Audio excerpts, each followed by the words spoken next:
नवरात्रि के छठे दिन माँ कात्यायनी की पूजा करने से कुंवारी कन्याओं के विवाह में आ रही सभी परेशानियां समाप्त होती हैं और उन्हें एक सुयोग्य वर की प्राप्ति होती है।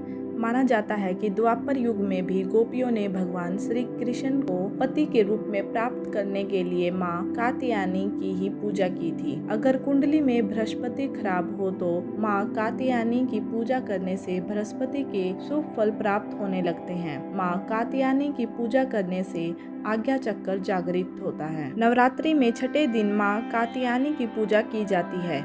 इसकी उपासना और आराधना से भक्तों को बड़ी आसानी से अर्थ, धर्म, काम और मोक्ष चारों फलों की प्राप्ति होती है। उसके रोग, शोक, संताप और भय नष्ट हो जाते हैं। जन्मों के समस्त पाप भी नष्ट हो जाते हैं। इस देवी को नवरात्रि में छठे दिन पूजा जाता है।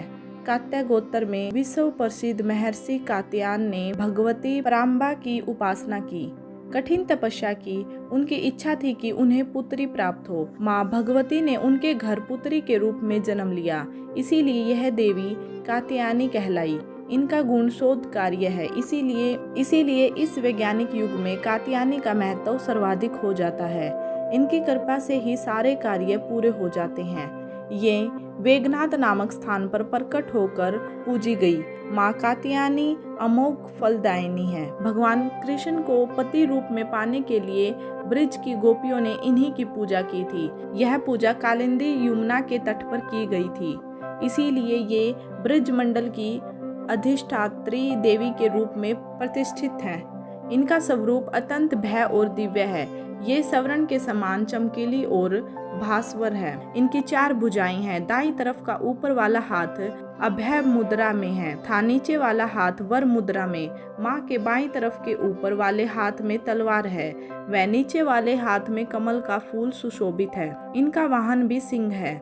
इनकी उपासना और आराधना से भक्तों को बड़ी आसानी से अर्थ, धर्म, काम और मोक्ष चारों फलों की प्राप्ति होती है। उसके रोग, शोक, संताप और भय नष्ट हो जाते हैं। जन्मों के समस्त पाप भी नष्ट हो जाते हैं। इसीलिए कहा जाता है कि इस देवी की उपासना करने से परम पद की प्राप्ति होती है। कात्यायनी माता व्रत कथा। कत नामक एक प्रसिद्ध महर्षि थे। उनके पुत्र ऋषि कात्याय हुए। इन्हीं कात्याय के गोत्र में विश्व प्रसिद्ध महर्षि कात्यायन उत्पन्न हुए थे। इन्होंने माँ पराम्बा की उपासना करते हुए कई वर्षों तक बड़ी कठिन तपस्या की थी। इनकी इच्छा थी कि माँ भगवती उनके घर पुत्री के रूप में जन्म ले। उनकी तपस्या से प्रसन्न होकर माँ भगवती ने उनकी यह प्रार्थना स्वीकार कर ली। कुछ समय पश्चात जब दानव महिषासुर का अत्याचार धरती पर बढ़ गया, तब भगवान ब्रह्मा, विष्णु, महेश तीनों ने अपने अपने तेज का अंश देकर महिषासुर के विनाश के लिए एक देवी को उत्पन्न किया। महर्षि कात्यायन ने सर्वप्रथम इनकी पूजा की, जिस वजह से यह कात्यायनी कहलाई। पौराणिक मान्यताओं के अनुसार गोपियों ने श्री कृष्ण को पति रूप में पाने के लिए यमुना नदी के तट पर माँ कात्यायनी की ही पूजा की थी। कात्यायनी माता व्रत पूजा विधि। नवरात्रि के छठे दिन यानी कि षष्ठी को स्नान कर लाल या पीले रंग के वस्त्र पहने। सबसे पहले घर के पूजा स्थान या मंदिर में देवी कात्यायनी की मूर्ति अथवा तस्वीर स्थापित करें। गंगा जल से छिड़काव कर शुद्धिकरण करें और माँ की प्रतिमा के आगे दीपक रखें। हाथ में फूल लेकर माँ को प्रणाम कर उनका ध्यान करें। इसके बाद उन्हें पीले फूल, कच्ची हल्दी की गांठ और शहद अर्पित करें। धूप दीपक से माँ की आरती उतारें। आरती के बाद सभी में प्रसाद वितरित कर स्वयं भी ग्रहण करें। बोलो कात्यायनी माता की जय।